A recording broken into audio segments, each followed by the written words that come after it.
স্নান করে এসছে, আমাকে ওনার ছেলে যে সিভিক ভলেন্টিয়ার বিপ্লব, উনি বললো যে কাকা তুমি আমার এখানে একটু বসো।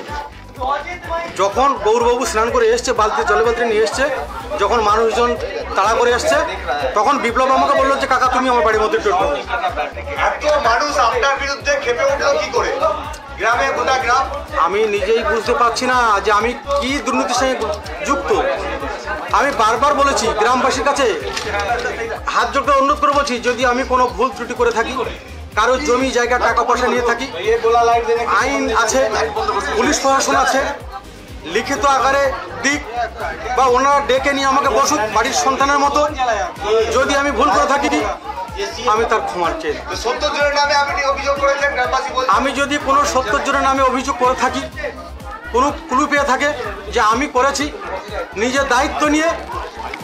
দায়িত্ব নিয়ে সেই ক্লেম আমি তুলে নেব।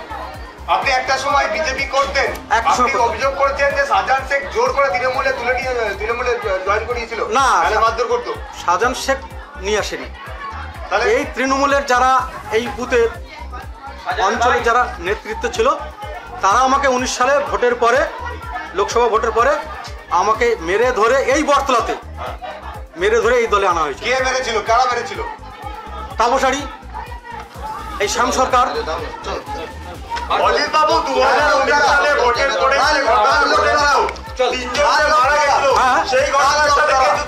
তখন অঞ্চল সভাপতি ছিল ডাক্তার দা।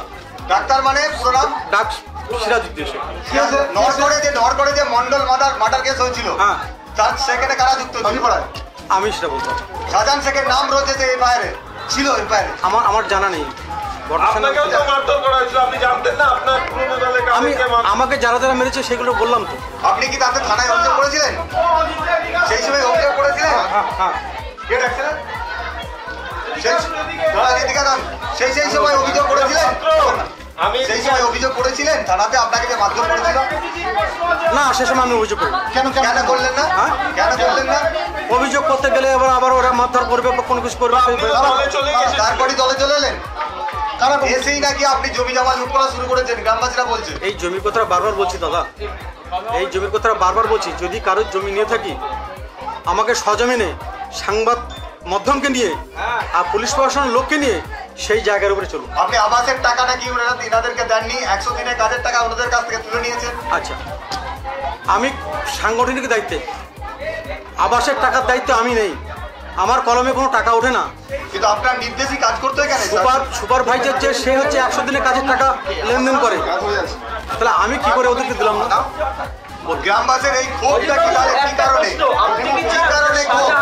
শাহজাহান অন্তরাল থেকে বেরিয়ে আসুক। আপনি কি চান শাহজাহান অন্তরাল থেকে বেরিয়ে আসুক? দেখুন, শাহজাহান সাহেব অন্তরালে আছে কি, কোথায় ঘুরে বেড়াচ্ছে, উনি বেরোবে কি বেরোবে না সেটা ওনার দায়িত্ব।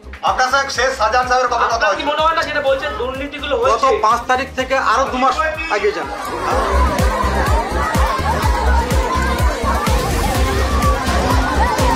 আমাদের ভিডিও ভালো লাগলে লাইক এবং শেয়ার করুন। কমেন্ট সেকশনে গিয়ে জানান আপনাদের মতামত। আরও ভিডিও পেতে আমাদের চ্যানেল সাবস্ক্রাইব করুন এবং প্রতি মুহূর্তে খবরের আপডেট পেতে প্রেস করুন বেল আইকন।